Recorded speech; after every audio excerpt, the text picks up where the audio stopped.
വിശദമായ വാർത്തകളിലേക്ക്. തിരുവനന്തപുരത്ത് ജലക്ഷാമം നേരിടാൻ ജലസംഭരണികളുടെ സംരക്ഷണത്തിന് കർമ്മ പദ്ധതി തയ്യാറാക്കണമെന്ന ആവശ്യം ശക്തമാകുന്നു. വേനലായാൽ ജില്ലയിൽ കുടിവെള്ളത്തിനായി നെട്ടോട്ടമോടുകയാണ് ജനം.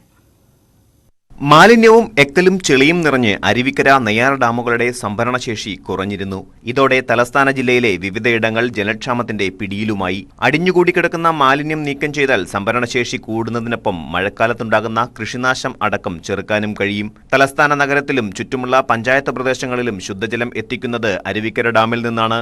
അപ്പർ ഡാമായ പേപ്പാറയും നെയ്യാറും തീരെ സംഭരണശേഷി ഇല്ലാത്ത സ്ഥിതിയാണ്. കടുത്ത വേനലാണ്. ജനങ്ങൾ വെള്ളത്തിനു വേണ്ടി ജില്ലയിൽ എല്ലാ സ്ഥലത്തും പരക്കം പായുകയാണ്. ആവശ്യമായ ശുദ്ധജലം ഏത് സാഹചര്യത്തിലും സംരക്ഷിക്കേണ്ടതായിട്ടുണ്ട്. സംഭരണശേഷി കിട്ടത്തക്ക തരത്തിൽ അരുവിക്കര ഡാമിനെ മാറ്റേണ്ടതായിട്ടുണ്ട്. ഡാമുകളുടെ സംഭരണശേഷി വർദ്ധിപ്പിക്കുന്നതിന് അടിയന്തര നടപടി സ്വീകരിക്കണമെന്ന ആവശ്യം ശക്തമാണ്. ഇതിനായി 2017 സംസ്ഥാന സർക്കാർ എടുത്ത തീരുമാനം ഇനിയും നടപ്പായിട്ടില്ല. പേപ്പാറ ഡാമിന്റെ കാര്യത്തിൽ കേന്ദ്ര വനം വകുപ്പ് തടസ്സം നിൽക്കുന്നതായാണ് സൂചന. കേന്ദ്ര വനം വകുപ്പിന്റെ അനുമതി നേടാൻ സംസ്ഥാന സർക്കാർ ഇടപെടണം. ഡാമുകളിൽ ഡീസെറ്റിംഗ് നടത്തി ആഴം കൂട്ടി ജനങ്ങൾ അഭിമുഖീകരിക്കുന്ന കുടിവെള്ള പ്രശ്നത്തിന് ശാശ്വത പരിഹാരം കണ്ടെത്തണമെന്നും ആവശ്യമുണ്ട്. ജലസംഭരണിയിലെ റിസർവോയറുകളിൽ മാംസാവശിഷ്ടങ്ങൾ ഉൾപ്പെടെയുള്ള പ്ലാസ്റ്റിക് മാലിന്യങ്ങൾ തള്ളുന്നുവെന്ന പരാതിയും വ്യാപകമാണ്. തീരം റോഡ്, വാഴവിള, ഗോതമ്പി, കാഞ്ചിക്കാവിള തുടങ്ങിയ പ്രദേശങ്ങളിലും പ്രശ്നം വ്യാപകമാണ്. രാത്രികാലങ്ങളിൽ വാഹനങ്ങളിലെത്തി മാലിന്യം ആളൊഴിഞ്ഞ സ്ഥലങ്ങളിൽ തള്ളുകയാണെന്ന പരാതി പ്രദേശവാസികൾക്കുമുണ്ട്. CCTV ക്യാമറകൾ സ്ഥാപിച്ചെങ്കിലും പദ്ധതി പ്രയോജനം ചെയ്തില്ലെന്ന ആക്ഷേപവുമുണ്ട്. ന്യൂസ് 18 കാട്ടാക്കട. കടുത്ത വരൾച്ചയിൽ കോഴിക്കോട് മലയോരത്ത് വ്യാപക കൃഷിനാശം. കാരശ്ശേരി, കൊടിയത്തൂർ, തിരുവമ്പാടി പഞ്ചായത്തുകളിലെ കർഷകർക്കാണ് വൻതോതിൽ കൃഷിനാശമുണ്ടായത്. മുക്കം നഗരസഭ, കാരശ്ശേരി, കൊടിയത്തൂർ, തിരുവമ്പാടി പഞ്ചായത്തുകളിൽ വിളവെടുക്കാൻ പാകമായ വാഴകൾ വ്യാപകമായി ഒടിഞ്ഞുതൂങ്ങി നശിക്കുകയാണ്. റംസാൻ, വിഷു വിപണി ലക്ഷ്യമിട്ട് കൃഷി ചെയ്തതും ആഴ്ചകൾക്കകം വിളവെടുക്കാൻ പാകമായതുമായ വാഴകളാണ് വരൾച്ചയിൽ നശിക്കുന്നത്. വരൾച്ച കടുത്തതോടെ മീറ്ററുകളോളം പൈപ്പിട്ട് പുഴയിൽ നിന്നും മറ്റ് ജലസ്രോതസ്സുകളിൽ നിന്നും മോട്ടോർ ഉപയോഗിച്ച് വെള്ളം പമ്പ് ചെയ്ത് വാഴ നനച്ചിട്ടും രക്ഷയില്ലെന്ന് കർഷകർ പറയുന്നു. തിരുവമ്പാടി പഞ്ചായത്തിലെ തൊണ്ടിമലയിൽ വാഴക്കൃഷി ചെയ്യുന്ന EP ബാബു എന്ന കർഷകന്റെ 3000 വാഴകളിൽ പകുതിയിലേറെയും ഉണങ്ങിയും ഒടിഞ്ഞും നശിച്ചു. മറ്റു പ്രദേശങ്ങളിലെയും നിരവധി കർഷകരുടെ വാഴക്കൃഷി നശിച്ചിട്ടുണ്ട്. വെള്ളം നനച്ചിട്ടും വാഴ ഉണങ്ങുക തന്നെയാണ് ചെയ്യുന്നത്. വിളവെടുക്കാനായ വാഴയാണ്. അതുകൊണ്ടാണ് ഇത്രയും പൈസ സാമ്പത്തിക നഷ്ടം വരുത്തിയിട്ടാണെങ്കിലും ഇത് ചെയ്യുന്നത്. എന്നെപ്പോലെ നിരവധി കർഷകർക്കുണ്ട്. തിരുവമ്പാടി, മുക്കം, കൊടിയത്തൂർ, കാരശ്ശേരി എന്നീ പഞ്ചായത്തിലെ നിരവധി കർഷകർ ഈ പ്രശ്നം നേരിട്ടുകൊണ്ടിരിക്കുകയാണ്. കൃഷിനാശം കൃഷി ഓഫീസർമാരുടെ ശ്രദ്ധയിൽപ്പെടുത്തിയെങ്കിലും സർക്കാർ വരൾച്ച പ്രഖ്യാപിക്കാത്തതുകൊണ്ട് ഇൻഷുറൻസ് സാധ്യതയില്ല എന്നാണ് അറിയിപ്പ് ലഭിച്ചത്. പ്രളയകാലത്തുണ്ടായ കൃഷിനാശത്തിൽ ഇൻഷുറൻസ് തുക ഇതുവരെ ലഭിച്ചിട്ടില്ല എന്നും കർഷകനായ EP ബാബു പറയുന്നു. നഷ്ടപ്പെട്ട വാഴേൻ്റെ ഇൻഷുറൻസിൻ്റെ പൈസ ഇതുവരെ ലഭിച്ചിട്ടില്ല. നിരവധി ഈ പഞ്ചായത്തുകളിൽ മുൻപ് പറഞ്ഞ എല്ലാ പഞ്ചായത്തിലും എല്ലാ കർഷകരും കോടിക്കണക്കിന് ഉറുപ്പുണ്ട് എല്ലാ കർഷകർക്കും കിട്ടാൻ. വരൾച്ചയിലും പ്രളയത്തിലും കൃഷിനാശം സംഭവിച്ച കർഷകർക്ക് നഷ്ടപരിഹാരം ലഭ്യമാക്കാൻ സർക്കാർ ഇടപെടൽ വേണമെന്നാണ് ആവശ്യം. ന്യൂസ് 18 മുക്കം. വയനാട് കബനി നദിയിൽ ആൽഗെ സാന്നിധ്യം കണ്ടെത്തിയതിൽ ആശങ്ക. ഇതേ തുടർന്ന് കബനിഗിരി പമ്പ് ഹൌസിൽ നിന്നുള്ള ശുദ്ധജല വിതരണം തടസ്സപ്പെട്ടു. കർണാടക കേരള അതിർത്തിയിലെ കബനിപ്പുഴയിൽ നിന്നാണ് മുള്ളൻകൊല്ലി, പുൽപ്പള്ളി പഞ്ചായത്തുകളിലേക്ക് വാട്ടർ അതോറിറ്റി ജലവിതരണം നടത്തുന്നത്. പായല് പോലെ ആൽഗ കെട്ടിക്കിടന്ന് ശുദ്ധജല വിതരണ സംവിധാനത്തിന്റെ ഫിൽട്ടറിംഗ് തടസ്സപ്പെട്ടു. അതോടെ ജലവിതരണം മുടങ്ങി. ആൽഗയുടെ സാന്നിധ്യമുള്ള ജലം ഉപയോഗിച്ചാൽ ത്വക്ക് രോഗങ്ങളും വയറിളക്കമടക്കമുള്ളവയും ഉണ്ടാകുമെന്നാണ് വിദഗ്ധർ പറയുന്നത്. കെട്ടിക്കിടക്കുന്ന വെള്ളത്തിലാണ് ആൽഗെ പെട്ടെന്ന് വളരുന്നത്. കബനി നദിയുടെ തീരത്ത് വിവിധ ഭാഗങ്ങളിൽ ആൽഗ സാന്നിധ്യമുണ്ട്. പാൽവെളിച്ചം ഭാഗത്തും ആൽഗെ സാന്നിധ്യം കണ്ടെത്തിയിട്ടുണ്ട്. വളരെ യുദ്ധകാല അടിസ്ഥാനത്തിൽ അവർ കൂടുതൽ ക്ലോറിനേഷനും കൂടുതൽ ക്ലീനിങ്ങും ഒക്കെ നടത്തി വെള്ളം ശുചീകരിക്കുന്ന നടപടികൾ ആരംഭിച്ചുവെങ്കിലും പഴയ പോലെ എല്ലാ മേഖലകളിലേക്കും മതിയായ രീതിയിൽ ജലവിതരണം നടത്താൻ പറ്റാത്ത സാഹചര്യത്തിലാണ് വാട്ടർ അതോറിറ്റി ഉള്ളത്. ഈ ഗ്രീൻ ആൽഗ കുടിവെള്ള പദ്ധതികളുടെ വേനൽക്കാലത്ത് എല്ലാ പദ്ധതികളുടെയും വില്ലനായി മാറുന്ന ഒരു സാഹചര്യങ്ങളുണ്ട്. കബനിയിൽ നിന്ന് വെള്ളം പമ്പ് ചെയ്യുന്നതിന് മുമ്പായി 3 മണിക്കൂറോളം ക്ലോറിൻ ഉപയോഗിച്ച് ശുദ്ധീകരിച്ച ശേഷം ജലവിതരണം നടത്താനാണ് അധികൃതർ ഉദ്ദേശിക്കുന്നത്. മുമ്പ് ചാലിയാറിലടക്കം ബ്ലൂ ഗ്രീൻ ആൽഗകൾ വർദ്ധിച്ചതിനെ തുടർന്ന് മീനുകൾ ചത്തുപൊങ്ങിയിട്ടുണ്ട്. സ്ഥിതി തുടരുകയാണെങ്കിൽ വരും നാളുകളിൽ കബനിയിലും ആശങ്കപ്പെടേണ്ട സാഹചര്യം വരുമെന്ന് അധികൃതർ പറയുന്നു. പുഴയിലേക്കുള്ള മണ്ണൊലിപ്പിലൂടെ നദിയിൽ നൈട്രജനും ഫോസ്ഫറസും എത്തുന്നതും ആൽഗകൾ വളരാൻ സാഹചര്യമൊരുക്കുന്നുണ്ട്. മഴ പെയ്ത് നദിയിലെ ചൂട് കുറഞ്ഞ് ഒഴുക്ക് കൂടിയാൽ ഇവ കുറയും. ഉടനെ മഴ ലഭിച്ചില്ലെങ്കിൽ കബനി നദിയിലെ സ്ഥിതി ഗുരുതരമാകുമെന്ന ആശങ്ക ഉയരുന്നുണ്ട്. ന്യൂസ് 18 വയനാട്. കോഴിക്കോട് കൊടും വേനലിൽ വലയുന്ന കിളികൾക്ക് ദാഹജലം നൽകുന്ന കിളിനീർ ഒരുക്കൽ പരിപാടി സംഘടിപ്പിച്ചു. Kerala water authority staff recreation ക്ലബിന്റെ ആഭിമുഖ്യത്തിലാണ് പരിപാടി.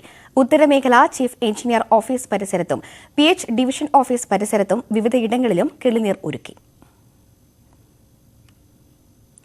കോതമംഗലം നഗരസഭ മുനിസിപ്പൽ ബസ് സ്റ്റാൻഡിൽ ആരംഭിച്ച തണ്ണീർപന്തൽ ആന്റണി ജോൺ MLA ഉദ്ഘാടനം ചെയ്തു. പൊരുവെയിലത്ത് ദാഹിച്ചു വലയുന്ന യാത്രികർക്ക് സൗജന്യമായ കുടിവെള്ളവും സംഭാരവും തണ്ണിമത്തനും ORS ലായനിയും ഉൾപ്പെടെ നൽകും. ചടങ്ങിൽ നഗരസഭാ ചെയർമാൻ KK ടോമി അധ്യക്ഷത വഹിച്ചു.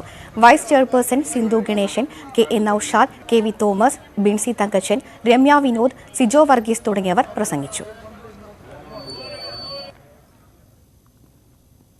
നാടെങ്ങും കുടിവെള്ളത്തിനായി നെട്ടോട്ടമോടുമ്പോൾ ആശ്വാസം പകരാൻ കർമ്മനിരതരാണ് തൊടുപുഴയിൽ ഒരു കൂട്ടം വനിതകൾ. വീടുകളിൽ കിണർ നിർമ്മിച്ച് ജലലഭ്യത ഉറപ്പാക്കുന്ന ഇവരുടെ സേവനം 10 വർഷം പിന്നിടുകയാണ്. കോടിക്കുളം പഞ്ചായത്തിലെ 4-ാം വാർഡിൽ തൊഴിലുറപ്പ് പദ്ധതി പ്രകാരമാണ് ഈ വനിതകൾ കിണർ നിർമ്മിക്കുന്നത്.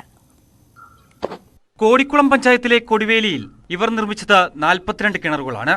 ഒരു കാലത്ത് പുരുഷന്മാർ കുത്തകയാക്കി വെച്ചിരുന്ന ഈ മേഖലയിൽ പുതുചരിത്രം രചിക്കുകയാണ് കൊടുവേലിയിലെ തൊഴിലുറപ്പ് തൊഴിലാളികളായ ഈ സ്ത്രീകൾ. വാർഡിൽ തൊഴിലുറപ്പ് പദ്ധതിയിൽ രജിസ്റ്റർ ചെയ്തിട്ടുള്ള 12 പേരടങ്ങുന്ന തൊഴിലാളികളിൽ 6 പേർ വീതം അടങ്ങുന്ന 2 ടീമുകളായാണ് ഇവർ കിണർ നിർമ്മാണം നടത്തുന്നത്. മണ്ണിന്റെ ഘടന അനുസരിച്ച് ദിവസവും 1 കോൽ മുതൽ 2 കോൽ വരെ താഴ്ചയിൽ മണ്ണെടുക്കും. 7 കോൽ മുതൽ 13.5 കോൽ വരെ ആഴമുള്ള കിണറുകൾ ഇവർ ഇതിനോടകം നിർമ്മിച്ചിട്ടുണ്ട്. ഞങ്ങൾക്ക് ഒരു ഭയോ പേടിയോ ഒന്നുമില്ലായിരുന്നു. പഞ്ചായത്തിൽ നിന്ന് ഞങ്ങൾക്ക് കിണർ കുഴിക്കാനായിട്ട് തരും. അപ്പോൾ ഞങ്ങളത് കൃത്യമായിട്ട് ഒരു തടസ്സവും കൂടാതെ പേടിയും ഭയവും ഒന്നുമില്ലാതെ പാറയാണേലും പൊട്ടിച്ചു പെറുക്കിയും എല്ലാം കിണർ താത്തി വെള്ളം കണ്ടിട്ട് ഞങ്ങൾ മടങ്ങി പോകാറുള്ളൂ. എല്ലാ പ്രവർത്തനങ്ങളും ഇവർ തന്നെയാണ് ചെയ്യുന്നത്. രാവിലെ 8:30 മുതൽ 5 വരെയാണ് ജോലി സമയം. ഒരാൾക്ക് 311 രൂപയാണ് വേതനമായി ലഭിക്കുക. ഷീബ തങ്കച്ചൻ, ലിസി ടോമി, മിനി ബിജു, ഡോളി ഷിജു, ലിസി ഫ്രാൻസിസ്, ലിസി ജോജോ എന്നിവരടങ്ങുന്ന തൊഴിലാളികളാണ് കിണർ നിർമ്മാണത്തിൽ ഏർപ്പെട്ടിരിക്കുന്നത്. വേനൽ കടുത്തതോടെ കിണർ നിർമ്മിക്കാൻ ആവശ്യക്കാർ ഏറി വരുന്നതായും ഇവർ പറയുന്നു. കിണറുകൾക്ക് പുറമെ മത്സ്യക്കുളങ്ങളും വൃക്ഷങ്ങൾ നടുന്നതിനുള്ള കുഴികളും ഇവർ നിർമ്മിച്ചു നൽകുന്നുണ്ട്. ന്യൂസ് 18 ഇടുക്കി. നൂറ്റാണ്ടോളം പഴക്കമുള്ള പൊതുകിണറിനെ പുനരുദ്ധരിച്ച് നാടിന് സമർപ്പിച്ച Thrissur Valappad CP Muhammad memorial charitable trust. Anavizhungi ശാന്തിനഗറിലെ പൊതുകിണറാണ് ശുചീകരിച്ച് നാടിന് സമർപ്പിച്ചത്. കിഴക്കേ ടിപ്പു സുൽത്താൻ റോഡിലുള്ള വലപ്പാട് ആനവിഴുങ്ങി ശാന്തിനഗറിലെ 2 സെന്റ് സ്ഥലത്തെ കിണർ ഒരു കാലത്ത് നാട്ടുകാരുടെ കുടിവെള്ള സ്രോതസ്സായിരുന്നു. വർഷങ്ങൾക്കിപ്പുറം ഇതേ പൊതുകിണർ പ്ലാസ്റ്റിക് ഉൾപ്പെടെയുള്ള മാലിന്യങ്ങളാൽ നിറഞ്ഞു. പ്രവാസി വ്യവസായി CP സാലിഹ് നാട്ടിലെ പൊതുകിണറിനെ മറന്നില്ല. വർഷങ്ങൾക്ക് മുമ്പ് പിതാവ് മറ്റൊരാൾക്ക് വിട്ടു നൽകിയ സ്ഥലത്തുണ്ടായിരുന്ന കിണർ മണ്ണിട്ട് മൂടിയതിനുള്ള പ്രായശ്ചിത്തമായിരുന്നു CP സാലിയുടെ മനസ്സിലുണ്ടായിരുന്നത്. ഉപയോഗശൂന്യമായ 101 കിണറുകൾ ശുദ്ധീകരിച്ച് നാടിന് സമർപ്പിച്ചു. പറവകൾക്കായി 1000 നീർക്കുടങ്ങൾ എന്ന പദ്ധതിക്കും അദ്ദേഹം രൂപം നൽകി. ലോകം ഇനി ശരിക്കും പറഞ്ഞാൽ യുദ്ധം കുടിവെള്ളത്തിനാണ്. അതാണ് അടുത്ത യുദ്ധം അതിനാണെന്നുള്ളതാണ്. അത് നമ്മൾ നേരിട്ട് മുന്നിൽ കണ്ടുകൊണ്ട് നമ്മൾ ഇന്ന് അടഞ്ഞുകിടക്കുന്ന ഓരോ ജലസ്രോതസ്സുകളും, അതായത് കിണറുകളാവട്ടെ, കുളങ്ങളാവട്ടെ, അല്ലെങ്കിൽ മറ്റ് തോടുകളാവട്ടെ, എല്ലാം സംരക്ഷിക്കുവാനും അത് അടഞ്ഞു കിടക്കുന്നത് ഞങ്ങളെ കൊണ്ടാവുന്ന രീതിയിൽ ഞങ്ങളും ജനങ്ങളുടെ സപ്പോർട്ടും കൂടി ഞാൻ ഇതിനു വേണ്ടിയിട്ട് ആവശ്യപ്പെടാണ്. 2 ആഴ്ച മുമ്പ് വലപ്പാട് ആനവിഴുങ്ങി ശാന്തിനഗറിലെ പൊതുകിണറിന്റെ ശുചീകരണം ആരംഭിച്ചു. 3 ലോഡ് പ്ലാസ്റ്റിക് മാലിന്യം മാറ്റിയതിനു ശേഷം മലിനമായ വെള്ളം മാറ്റി. വെട്ടുകളിൽ തീർത്ത കിണറിന്റെ ഉൾഭാഗം സിമന്റ് കൊണ്ട് തേച്ച് മിനുക്കി. പൂർണ്ണമായും ശുദ്ധജലത്താൽ നിറഞ്ഞ കിണറിനോട് ചേർന്ന് പൊതുജനങ്ങൾക്കായി വാട്ടർ കിയോസ്കും സ്ഥാപിച്ചു. 12 ലക്ഷം രൂപയാണ് CP സാലി പദ്ധതിക്കായി ചെലവഴിച്ചത്. പദ്ധതിയുടെ സമർപ്പണം TN പ്രതാപൻ MP നിർവഹിച്ചു. പറവകൾക്കുള്ള നീർക്കുടങ്ങൾ SPC കേഡറ്റുകൾ ഏറ്റുവാങ്ങി.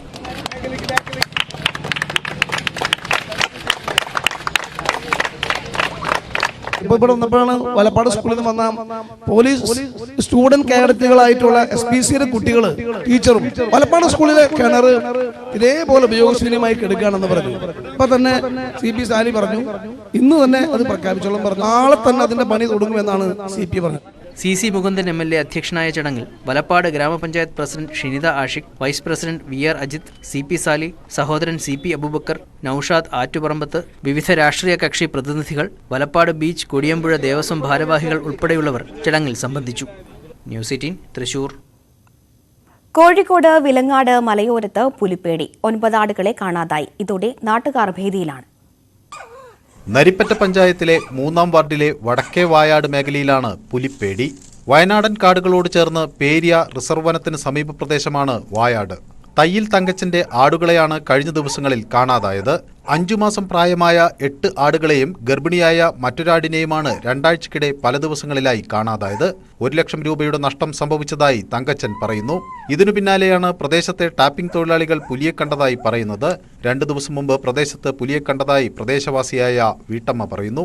പുലിയുണ്ടെന്ന് പറയുന്നു, നമ്മളിത് കണ്ടിട്ടില്ല. ഞങ്ങളുടെ മൃഗങ്ങളെല്ലാം കാണാതായിട്ടുണ്ട്.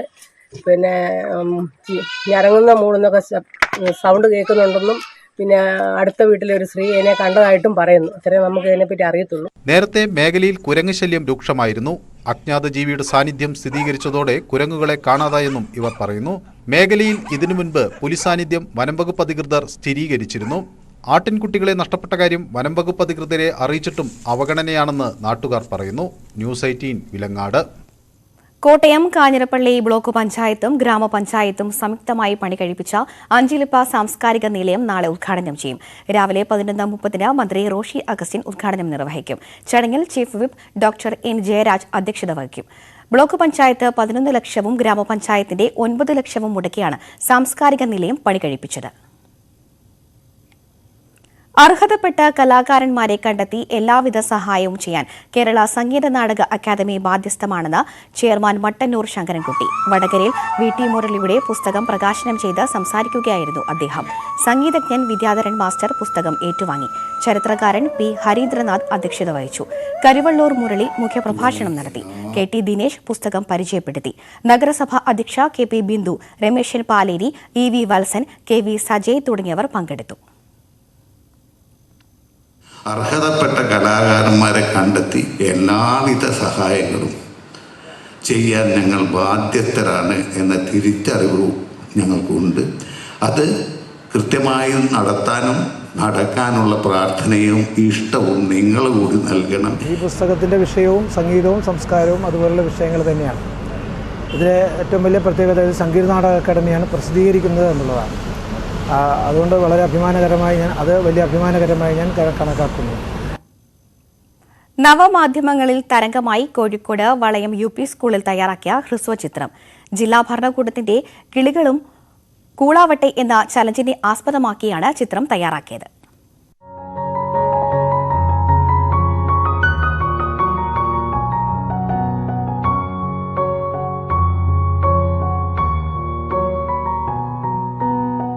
പൊള്ളുന്ന വേനലിൽ പക്ഷികൾക്ക് ദാഹജലം ഒരുക്കുന്നതിനായാണ് കോഴിക്കോട് ജില്ലാ ഭരണകൂടം കിളികളും കൂളാകട്ടെ എന്ന ചാലഞ്ച് ആരംഭിച്ചത്. ചാലഞ്ചിന്റെ ഭാഗമായി വളയം UP സ്കൂളിൽ കുട്ടികൾ പക്ഷികൾക്ക് വെള്ളം കുടിക്കുന്നതിനായി തണ്ണീർപന്തൽ ഒരുക്കി.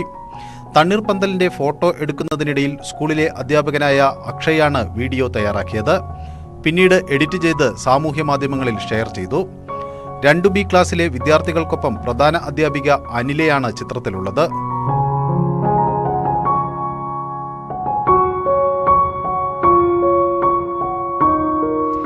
കോഴിക്കോട് കലക്ടറുടെ നിർദ്ദേശപ്രകാരം കിളികളും കൂളാവട്ടെ എന്ന പറവകൾക്ക് കുടിനീർ പദ്ധതി വളയം UP സ്കൂളിലും നടത്താൻ വേണ്ടി തീരുമാനിച്ചു.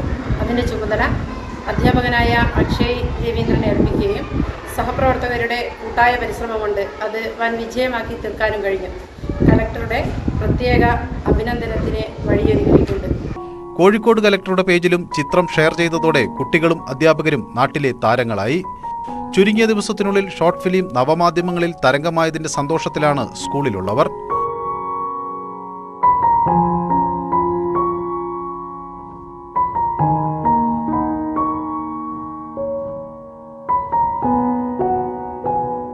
ന്യൂസ് 18 വടകര.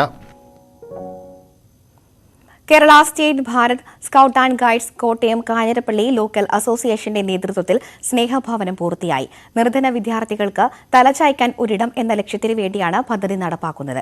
നാളെ താക്കോൽദാനം chief whip doctor N Jayaraj നിർവഹിക്കും. കാസർഗോഡ് ദേശീയപാത നിർമ്മാണം തലപ്പാടി ചെങ്കള റീച്ചിൽ 2ാം ഘട്ട പ്രവൃത്തികൾ പൂർത്തിയായി. ഇതോടെ 39 കിലോമീറ്റർ എക്സ്പ്രസ് വേയുടെ 35% ജോലികളാണ് പൂർത്തിയായത്. കാസർഗോഡ് ടൗണിൽ ഉയരുന്ന ദക്ഷിണേന്ത്യയിലെ തന്നെ ആദ്യത്തെ ഒറ്റത്തൂൺ പാലം തലപ്പാടി ചെങ്കള റീച്ചിലാണ്. 6 വരി ദേശീയപാത നിർമ്മാണം പുരോഗമിക്കുന്ന ഇവിടെ നിർമ്മാണ പ്രവൃത്തികൾ സമയബന്ധിതമായി പൂർത്തീകരിച്ചു. 39 കിലോമീറ്റർ എക്സ്പ്രസ് വേ പദ്ധതിയുടെ 35% ജോലികൾ പൂർത്തിയായി. ULCCS ലിമിറ്റഡ് ചെയർമാൻ രമേശൻ പാലേരിയുടെ നേതൃത്വത്തിൽ പ്രവൃത്തി പൂർത്തീകരണം ആഘോഷിച്ചു.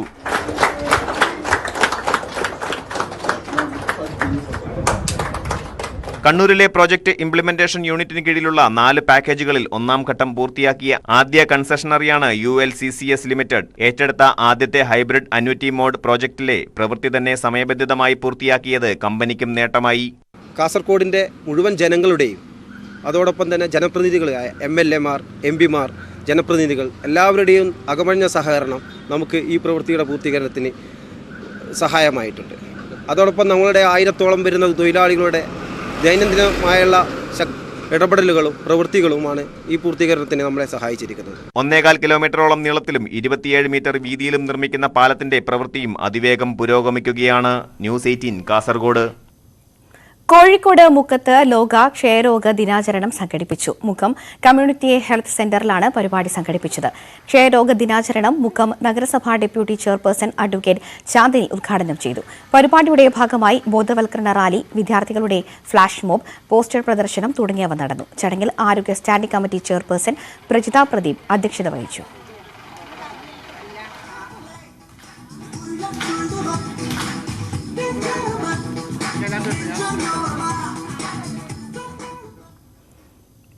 കണ്ണൂർ കണ്ണപുരം പഞ്ചായത്ത് വാർഷിക പദ്ധതിയിൽ ഉൾപ്പെടുത്തി ഡൈനിംഗ് ടേബിളുകളും ബെഞ്ചുകളും നൽകി.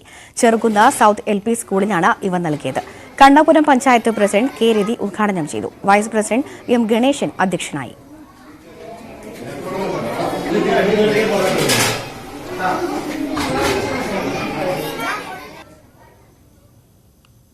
ഒന്നര പതിറ്റാണ്ടായി നീതി കാത്ത് കഴിയുകയാണ് അംഗപരിമിതിയും കിടപ്പ് രോഗിയുമായ കൊല്ലം വാളത്തുങ്കൽ സ്വദേശിനി ഖമറുന്നീസ.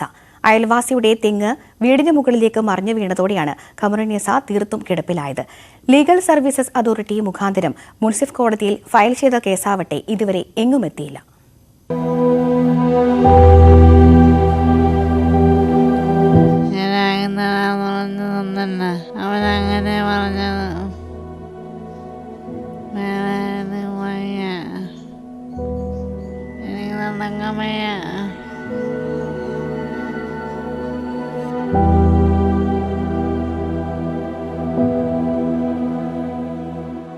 താൻ അനുഭവിക്കുന്ന ദുരിതമത്രയും ഈ ലോകത്തോട് വിളിച്ചു പറയണമെന്നുണ്ട് ഖമറുന്നീസയ്ക്ക്.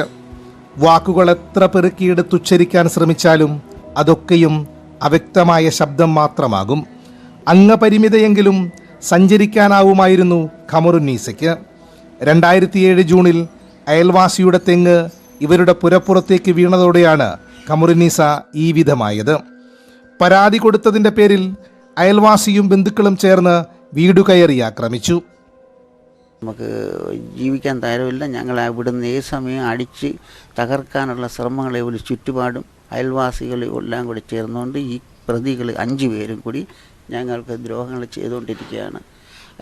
ഞാൻ എല്ലാ വഴിക്കും നിയമവഴി പോയിട്ട് നമുക്ക് നിയമവഴി ഒരു നടപടി കിട്ടുന്നില്ല, സ്വീകരിക്കുന്നില്ല.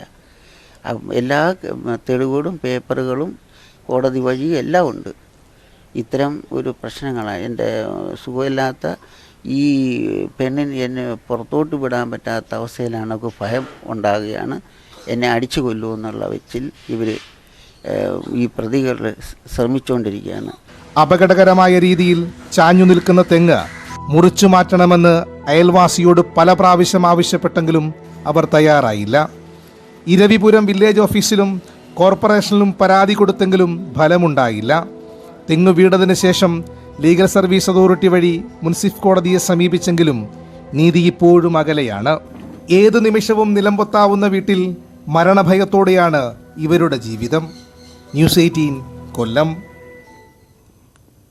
പഠിക്കുന്ന സ്കൂളിന്റെ വികസന പ്രവർത്തനത്തിനായി സ്വർണ്ണക്കമ്മൽ നൽകി സഹോദരിമാർ നാടിന് മാതൃകയാകുന്നു. സ്കൂൾ വികസനത്തിന് സ്ഥലം വാങ്ങാനുള്ള ധനസമാഹരണത്തിനാണ് ചാലിശ്ശേരി GLP സ്കൂളിലെ 4ാം ക്ലാസ് വിദ്യാർത്ഥി പ്രവതിയും സഹോദരിയും UKG വിദ്യാർത്ഥിയുമായ താനിയയും കമ്മൽ കൈമാറിയത്. തൃത്താല വിദ്യാഭ്യാസ ഉപജില്ലയിൽ ഏറ്റവും കൂടുതൽ വിദ്യാർത്ഥികൾ പഠിക്കുന്ന ചാലിശ്ശേരി GLP സ്കൂളിൽ 18 ക്ലാസ് മുറികൾ വേണ്ടിയിടത്ത് നിലവിൽ 12 ക്ലാസ് മുറികൾ മാത്രമാണുള്ളത്. 650ഓളം വിദ്യാർത്ഥികൾ പഠിക്കുന്ന സർക്കാർ വിദ്യാലയത്തിന് നിലവിൽ 45 സെന്റ് സ്ഥലമാണുള്ളത്. LP സ്കൂളിന് ചുരുങ്ങിയത് 1 ഏക്കർ വേണമെന്നാണ് വ്യവസ്ഥ. മന്ത്രി MP രാജേഷ് പുതിയ കെട്ടിടത്തിനായി 1.2 കോടി രൂപ അനുവദിച്ചിട്ടുണ്ട്. കെട്ടിടം പണിയുന്നതിനായി 15 സെന്റ് ഭൂമി വാങ്ങാനായി ജനകീയ കൂട്ടായ്മ നടത്തുന്ന ഫണ്ട് ശേഖരണത്തിലേക്കാണ് 4ാം ക്ലാസ് വിദ്യാർത്ഥി പ്രവതയും താനിയയും സ്വർണ്ണക്കമ്മലുകൾ കൈമാറിയത്. വട്ടമാവ് വലിയകത്ത് വീട്ടിൽ VN ബിനു, ആരിഫ ബീഗം ദമ്പതിമാരുടെ മക്കളാണ് ഇരുവരും. കമ്മൽ കൊടുക്കാനുള്ള സാഹചര്യം എല്ലാ കുട്ടികളും 1000 രൂപ വീതം സ്കൂളിലേക്ക് എടുക്കണം എന്ന് തീരുമാനിച്ചിട്ടുണ്ടായിരുന്നു. അപ്പോൾ കുട്ടികൾക്ക് ഞാനത് കുറേ നീട്ടി കൊണ്ടുപോയി. പക്ഷേ കുട്ടികൾ അങ്ങനെ ഞങ്ങൾ കുടുംബം ആലോചിച്ചു നമ്മളെ കുട്ടികളുടെ ആഭരണങ്ങൾ സ്കൂളിന് കൊടുത്താലോ, അങ്ങനെയാണ് ഫാമിലിയായിട്ട് എടുത്തൊരു തീരുമാനമാണ്. കുട്ടികൾക്കും വേറെ സന്തോഷം ഉണ്ടായത്. കഴിഞ്ഞ ദിവസം നടന്ന സ്കൂൾ വാർഷികാഘോഷ ചടങ്ങിൽ Thrithala block panchayat vice president PR Kunhunni വിദ്യാർത്ഥികളിൽ നിന്ന് കമ്മലുകൾ ഏറ്റുവാങ്ങി. മാതൃകാ പ്രവർത്തനം കാഴ്ചവെച്ച കുഞ്ഞു സഹോദരിമാർ നാടിനും വിദ്യാലയത്തിനും അഭിമാനമാവുകയാണ്. ന്യൂസ് 18 പട്ടാമ്പി. ഇനി അറിയിപ്പുകൾ നോക്കാം. ആലപ്പുഴ ചെങ്ങന്നൂർ സെൻട്രൽ ഹാച്ചറിയിൽ നിന്ന് ഒരു ദിവസം പ്രായമുള്ള അത്യുൽപാദന ശേഷിയുള്ള ഗ്രാമശ്രീ ഇനത്തിൽപ്പെട്ട പിടക്കോഴി കുഞ്ഞുങ്ങൾ ലഭ്യം.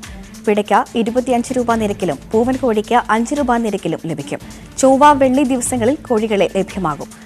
പ്രവൃത്തി ദിവസങ്ങളിൽ രാവിലെ 10:30 മുതൽ വൈകിട്ട് 3:30 വരെ മുൻകൂട്ടി ബുക്ക് ചെയ്യാം. ഇതിനായി സ്ക്രീനിൽ കാണുന്ന നമ്പറിൽ ബന്ധപ്പെടുക.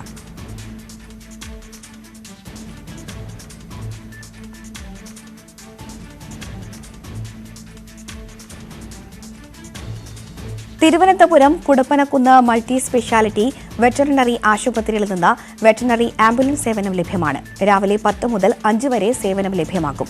5 കിലോമീറ്റർ വരെ മിനിമം 100 രൂപ നിരക്കിലും തുടർന്നുള്ള ഓരോ കിലോമീറ്ററിന് 15 രൂപ നിരക്കിലുമാണ് സേവനം ലഭിക്കുക. ആവശ്യമുള്ളവർ സ്ക്രീനിൽ കാണുന്ന നമ്പറിൽ ബന്ധപ്പെടുക.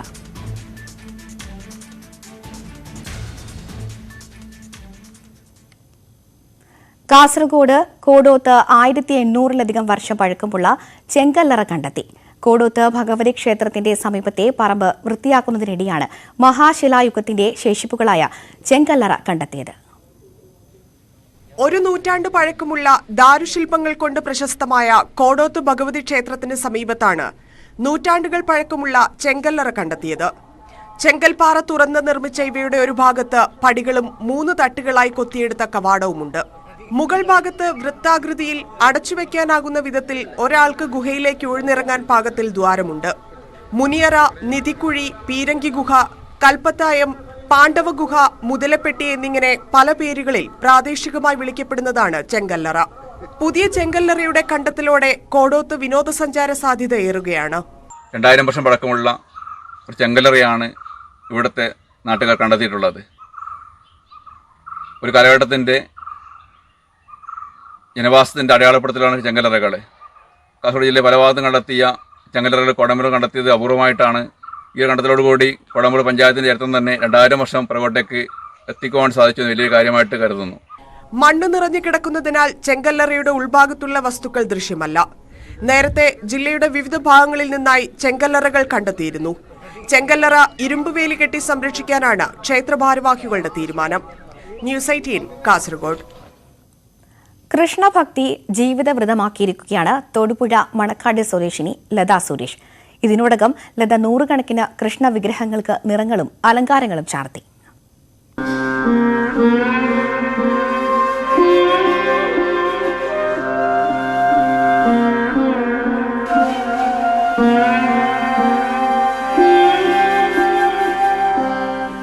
ചെറുപ്പം മുതലുള്ള കൃഷ്ണഭക്തിയാണ് 10 വർഷം മുമ്പ് ഇത്തരമൊരു മേഖലയിലേക്ക് തിരിയാൻ ലതയെ പ്രേരിപ്പിച്ചത്.